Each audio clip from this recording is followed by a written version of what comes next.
I was erased from my mother's will, like I never even existed. The lawyer didn't stutter. He read the names. Vanessa got the house, Ben got the savings, and me, nothing, not a cent, not even a mention.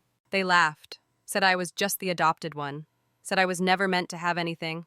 But they didn't know what Mom had recorded: a video, her voice, her signature, and my name right there in her final words. I always knew I was different. They never said it directly, at least not while Mom was around, but I could feel it in the way they looked at me. Vanessa and Ben were my mom's biological kids. Blonde, blue-eyed, confident. And then there was me. I was the quiet one, the curly-haired, brown-eyed girl that showed up in family photos a few years late and never quite blended in. Mom tried, God, she tried to make me feel loved. I'll never take that from her. But love doesn't always survive the people around it, especially not in a family where bloodlines meant ownership and inheritance. It all came crashing down the day of the will reading. Mom had passed just 3 days earlier. The funeral was small, just family and a few neighbors. Vanessa wore her oversized sunglasses and dabbed fake tears. Ben arrived late, smelling like expensive cologne and entitlement. I showed up quietly, sat in the back, wore the navy dress Mom said brought out my kindness. I still remember the way the lawyer cleared his throat.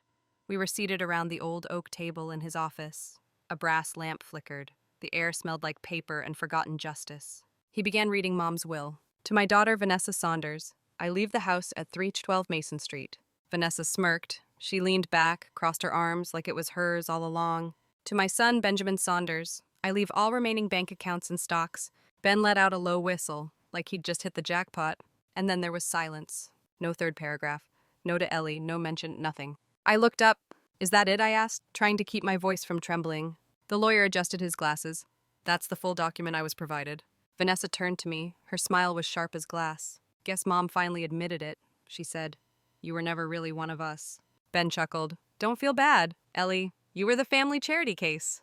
It hit harder than I expected. Not just because I didn't get anything, but because for a second, just a second, I believed them.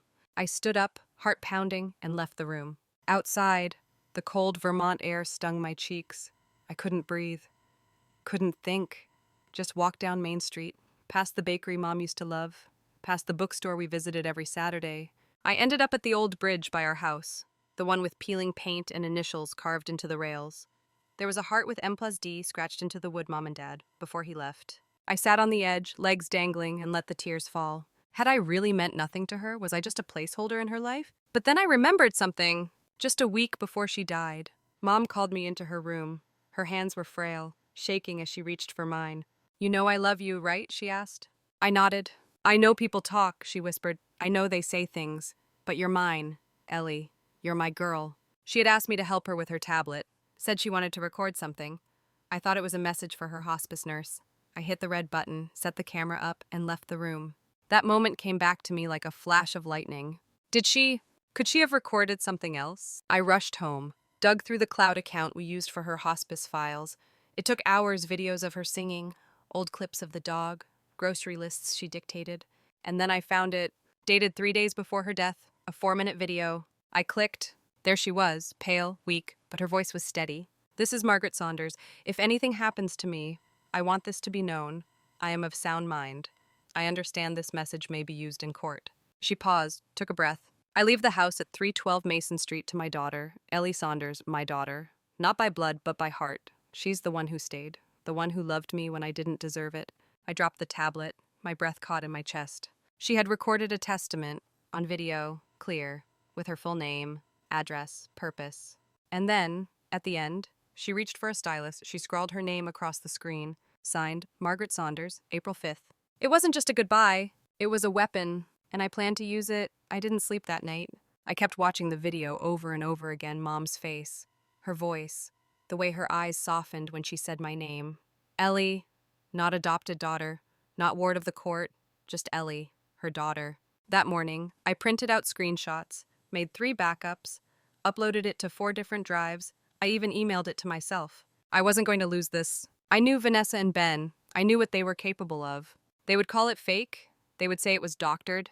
They would drag my name through the mud just to keep what they believed was rightfully theirs. But they didn't know what I knew. They didn't know I had more than just the video. They didn't know about the nurse. Her name was Gloria. She had been Mom's in-home caretaker for the last 6 months. A kind, no-nonsense woman who brought lavender oil to help Mom sleep and left sticky notes with affirmations all over her nightstand. You matter, you're not alone, your story deserves to be heard. When I called her, Gloria didn't hesitate. Oh, honey, she said, your mom was very clear about what she wanted. I met her at the diner on River Street, the one with the chipped mugs and lemon pie that tasted like childhood. She brought her own copy of the video. Turns out, she'd helped Mom record it, made sure the lighting was right, that the background was neutral, and even helped Mom log the timestamp with an electronic notary service. Your mom wanted no doubt, Gloria said, sliding a manila envelope across the table. She knew they'd come for it. Inside was everything Mom's ID scan, the notary certificate, even a letter she'd handwritten the day after filming. Same handwriting as her journals, same signature. She left that house to you, Ellie. She meant it with every breath she had left. I clutched the papers like they were air. I wanted to cry, but the tears wouldn't come. Not yet. Instead, I got to work. I found a lawyer named Malcolm Reed. He specialized in estate disputes and digital evidence. Gray hair, sharp eyes, and a smile that didn't come easy. He watched the video in silence, read the notary timestamp, checked the certificate against Vermont's legal codes. Then he leaned back and said, "You have something solid here. What do we do next?" I asked. "We prepare for war." I didn't tell Vanessa or Ben. I didn't show up at the house. I didn't text, call, or even breathe in their direction. But I watched. I saw the construction trucks outside 312 Mason Street. I saw Vanessa's Instagram post. New kitchen coming soon. Our forever home. I saw Ben list Mom's car for sale, the same one she used to drive me to school. They were settling in, comfortable, smug, and so very unaware, Malcolm filed an injunction to freeze the property transfer. That's when the screaming started. My phone blew up. Vanessa called me a snake. Ben threatened to expose me for trying to rewrite Mom's wishes. But they didn't know Mom had already spoken. And she'd spoken in 1080p with a timestamp and a signature. The court date was set 3 weeks. During that time, I didn't gloat, didn't post. I went to work at the coffee shop like nothing was happening, wrote in my journal, watered Mom's plants that I'd taken with me. But every night I watched that video, memorized every word. It became my armor. 3 days before the hearing, Malcolm called me. "We need one more thing," he said. "We need to verify chain of custody on the video. We have the timestamp, the notary, the signature, but we need proof no one tampered with it since the day it was recorded." I panicked. What if they say I edited it? Then we prove you didn't. That's when I remembered Mom had used her hospice tablet, and that tablet had auto backup enabled to the cloud. Metadata. We pulled the device logs, showed the video was created on April 5th, uploaded 30 seconds later to her personal cloud, and hadn't been altered since. "Perfect," Malcolm said. "That seals it." I showed up to court in the same navy dress I wore at the will reading. Vanessa arrived in heels too tall for a courtroom. Ben in a blazer he clearly borrowed. They looked smug. I looked ready. The judge, a woman named Honorable Carla Whitmore, had a face that didn't tolerate games. Vanessa's lawyer argued that the original will was legally binding and that any video should be considered hearsay. Then Malcolm stood. "We're not presenting hearsay, Your Honor. We are presenting a legally recorded, time-stamped, notarized video testament that clearly states the decedent's final wishes. We have metadata, chain of custody, and a corroborating witness." Gloria took the stand. She testified how she helped Mom set it up, how Mom cried after filming, saying she felt finally heard. Then we played the video. The courtroom fell silent. Mom's voice filled the air. "I leave the house at 312 Mason Street to my daughter, Ellie Saunders." My name echoed off the wood-paneled walls like a hymn. Vanessa's jaw clenched. Ben muttered, "No way." Then the signature appeared, clear, timed, dated. Judge Whitmore reviewed the documents, the logs, the notarization, and then she looked at me. "Ms. Saunders," she said, "you are the rightful heir to 312 Mason Street." She banged the gavel, just like that. The house was mine. The war was over, and I never had to raise my voice. I didn't move into the house right away. Even after the judge ruled in my favor, something in me hesitated. Maybe it was the years of silence, of being treated like a guest in a home that was supposed to be mine too. Maybe it was because stepping through that door would mean Mom was really gone. But I knew one thing: I had won. Not out of luck, not out of pity. I had won because the truth found a way. Still, I wasn't naive enough to think Vanessa and Ben would go quietly. The day after the ruling, they filed a motion to contest the judgment claiming coercion, manipulation, and digital forgery. Their lawyer called my evidence a spectacle of sentimentality. It didn't matter. I had more. You see, when someone is desperate, they forget to cover their tracks. Vanessa and Ben were no exception. The day before Mom died, Vanessa accessed Mom's email. I didn't know until I requested a digital audit of Mom's cloud account. One of the logs showed an unfamiliar IP address accessing her files, including the draft of a new will she never finished.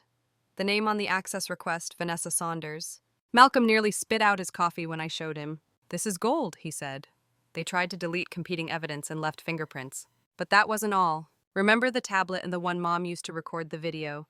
It had facial recognition logs, time-stamped, cross-referenced with user activity. 3 logins from Mom, 1 failed login. Then, a login from a different face, Vanessa's, hours after Mom passed. She tried to delete the video, but Gloria had already backed it up to an external drive. Redundant systems save lives and apparently, estates. When Malcolm submitted the forensic tech report to the appeals board, it included 3 critical findings. 1. Unauthorized access to the decedent's cloud account from a non-residential IP. 2. Multiple failed deletion attempts on the original video file. 3. Metadata showing the video remained unaltered from the moment it was recorded. It wasn't just about my inheritance anymore. It was about justice. Vanessa and Ben had tried to bury the truth, and now they were about to bury themselves. The hearing for the appeal was held in a larger courtroom, more press, more tension. Vanessa came in with a new lawyer, slicked back hair, expensive suit, too much cologne. Ben looked tired, hollow, like he'd realized too late that this wasn't a game. The board reviewed the new evidence. Malcolm spoke with the clarity of a man who knew the law and loved using it like a scalpel. But the moment that changed everything was when the board asked to see the original tablet. I pulled it from my bag, still wrapped in the old navy scarf Mom used to keep by her nightstand. "This device," Malcolm said, "was never wiped, never factory reset. And every login attempt, every video file, every failed deletion remains intact." They plugged it into a forensic station in the courtroom. The logs lit up. Vanessa's face, her failed login, the attempt to erase the file, the digital fingerprints of desperation. Her lawyer paled. Ben covered his face. The lead board member, a silver-haired woman with steel in her eyes, looked directly at me. "Ms. Saunders," she said, "is it true you did not reside in the home during the last 6 months of your mother's life?" "Yes," I replied. "I stayed nearby, but I visited every day. I brought her books, tea, sat with her when she couldn't sleep." She nodded. "And is it true your siblings did not? They didn't come once, not even when hospice said she had days left?" Silence. Then she asked the final question. "What do you want to happen now?" I could have asked for damages, for compensation, for a public apology, but I said only this. "I want them to leave me and my mother's memory alone." That was the end of it. The appeal was denied, the evidence was sealed with the case, and Vanessa and Ben were warned any further interference would result in contempt charges. They stormed out of the courthouse. I didn't follow. Instead, I walked to 312 Mason Street. The porch still had that creaky board. The front door still stuck unless you lifted it a little. Mom's wind chimes, silver moons, and stars still hung on the eaves. I stood there for a long moment. Then I stepped inside. It smelled like her, lavender and old paperbacks. The furniture was rearranged, Vanessa's attempt to modernize. I didn't care. I could fix all that. What mattered was the silence. No more arguing, no more judgment, just the truth. I went upstairs to Mom's room, sat on her bed, looked out the window where we used to watch the snow fall together, and I let myself cry. Not because I lost, but because I had finally been seen. She saw me, not as the outsider, not as the mistake, as her daughter. That night, I unpacked my bags, lit a candle on her dresser, put the tablet in the drawer by her Bible. I didn't need to watch the video anymore. I knew what she said. I knew what she meant. And for the first time in my life, I believed it. Court is not a place for the faint of heart. It's not like the movies, with swelling music and tearful speeches that change the tide. It's cold, calculated, a war of documents and deadlines. And yet, it's where I found justice. 3 weeks after the appeal was denied, Vanessa and Ben made one last move. They filed a defamation suit, claimed I'd publicly smeared them, said the evidence I submitted damaged their reputation irreparably. It was absurd but dangerous, because in court, even absurdity has to be answered. And I was tired of being dragged through their games, tired of watching them twist Mom's death into a circus. Malcolm called me the night we got the summons. "You want to counter it?" he asked. I didn't hesitate. "Yes, let's finish this." He filed a countersuit for fraudulent interference with a last testament, unlawful access to digital property, and emotional distress. The judge allowed both to proceed. A full civil trial, 5 days, witnesses, evidence, cross-examinations. Vanessa brought in a high-powered attorney from New York. She walked into court like she owned the building. Immaculate nails, designer handbag, a smile that never touched her eyes. Ben barely looked at me. The courtroom was different this time. Bigger, brighter, and somehow colder. The jury looked ordinary teachers, retirees, a grocery clerk, but I could feel their eyes on me, measuring, judging. The trial began with opening statements. Their lawyer painted me as a schemer, a bitter adoptee jealous of her real siblings, a girl who manipulated a dying woman into leaving her the house. She called the video emotional theater. I clenched my fists. Then Malcolm stood. And he didn't shout, he didn't dramatize. He told the truth. He spoke of my daily visits, of Mom's declining health, of the digital trail that no one could fake. He laid out the timestamps, the forensic logs, the signature with GPS encoding. And then he said, "This is not a case about inheritance, it's about identity. It's about whether a dying woman had the right to choose who her child was." The room went still. The first witness was Gloria. She sat with perfect posture and spoke like a lighthouse clear, unwavering. She told me Ellie was her heart. Gloria said she couldn't undo the past, but she could make sure Ellie had a future. Their lawyer tried to rattle her. "Ms. Caro, isn't it true you were paid by Ms. Saunders?" Gloria blinked, paid I was her nurse. "So she compensated you for your testimony." Gloria smiled. "I'm here because I love that woman. And I don't take bribes. I take blood pressure." The jury laughed. Next, we brought in the forensic expert. He walked through every data point, how the video was recorded, stored, never altered. Vanessa's lawyer tried to poke holes. Isn't it possible the metadata was fabricated? The expert didn't blink. No, not without physical access, admin rights, and a time machine. Day 3, Vanessa took the stand. She cried, told stories about childhood, claimed Mom had changed her will under pressure, said I manipulated her with guilt. But the cross-examination shredded that image. Malcolm pulled out text messages, screenshots between Vanessa and Ben. One read, "She's losing it.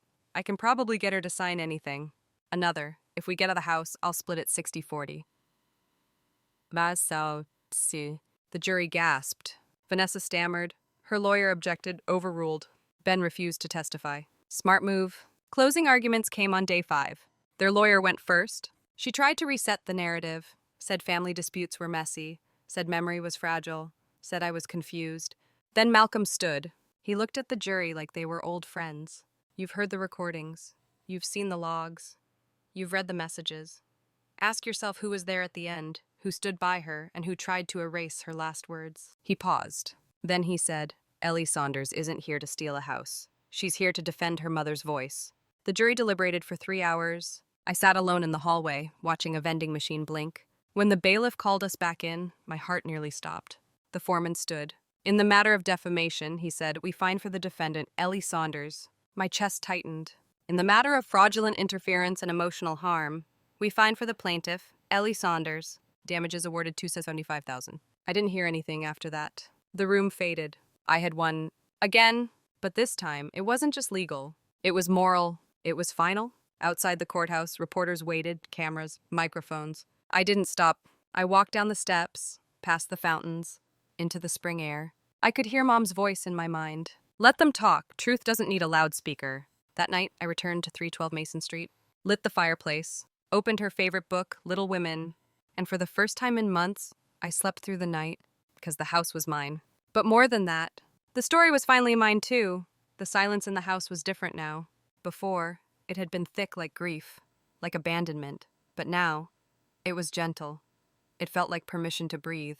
It had been 3 weeks since the final verdict, 3 weeks since the last time I saw Vanessa or Ben, 3 weeks of no courtrooms, no cross-examinations, no threats. Just me and the house, 3 and 12. Mason Street stood as it always had, weathered shingles. The cracked walkway, the faded green shutters Mom refused to replace. She said, "It gives the house character." I left them that way. Some things are worth preserving. I started small, scrubbing baseboards, reorganizing the pantry. I found 3 cans of expired tomato paste and a crumpled grocery list in Mom's handwriting that simply read, "Milks, bananas, patience." That last word made me sit down and cry. Not from sadness, from release. This house was no longer a battleground. It was a sanctuary. I took my time restoring it, stripped back the paint in the upstairs hallway, revealing the soft eggshell blue Mom had loved in the 80s. I brought in plants, ferns, lilies, succulents, and placed them in sunlit corners like quiet company. Each day, I found traces of her. A pressed flower in a dictionary, a voicemail she forgot to delete, a pair of reading glasses tucked in the couch cushions. She wasn't gone. Not really. People asked why I didn't sell it. You could start fresh, they said. Move somewhere new. Let go. But they didn't understand this house wasn't just a place. It was proof that I belonged, that I wasn't a mistake, that even in her last breath, Mom saw me as her own. I started writing again. Short pieces, personal essays. I titled one, The House That Chose Me. I didn't submit them anywhere, not yet. But the act of writing, of putting words into a space that used to feel closed off, it healed something. One rainy Tuesday, I opened the attic. It had always been Vanessa's domain, off limits, labeled with Sharpie Do Not Touch, but now it was mine. I climbed the narrow stairs, heart pounding, and opened the creaky door. Dust swirled like ghosts, old boxes, Christmas decorations, a broken lamp, and then I saw it, a trunk, locked, but the key was taped beneath it. Inside photo albums, dozens, not just of Vanessa and Ben, but of me as a baby, wrapped in a yellow blanket. Me at age 6 with a missing front tooth. Me holding a certificate for best reader in 3rd grade. Tucked in the back was a letter, dated 3 years ago, addressed to my Ellie. My hands shook as I opened it. My dearest girl, it began. I know our family hasn't always made you feel welcome. I wish I'd done more to protect you. I wish I'd spoken louder. I was scared of losing them, of losing you, but you stayed. Through it all, you stayed. I don't know what you'll inherit in money or property, but please, take the house. Not for the walls, or the roof, or even the garden. Take it because it saw you, it knew you, just like I did. I clutched the letter to my chest, cried into it. It wasn't about the deed, or the courtroom. It was about being chosen, and I finally was. A few weeks later, I hosted a small gathering, just friends. People who knew me before the chaos. People who brought wine and stories and stayed late into the evening. We sat on the porch, wind chimes tinkling in the breeze. Laughter spilled down the steps. And for the first time in my life, I wasn't waiting for someone to tell me I didn't belong. I knew. The neighbors started waving when I walked by. The mailman asked how I was holding up. The barista at the cafe remembered my name again. Slowly, the world returned. One afternoon, I planted a rose bush in the front yard. Mom always wanted one, but never got around to it. I named it Margaret. Every morning, I water it, say good morning, thank her. For choosing me, for trusting me, for loving me the way no document ever could. Sometimes I still watch the video. Not because I doubt, but because hearing her voice makes the house warmer. I keep it on a drive in a small tin box on the mantel, right next to the Bible, the key to the attic, and a photo of us from my 8th grade graduation. She's wearing sunglasses, I'm in braces. We're both smiling like the world finally made sense.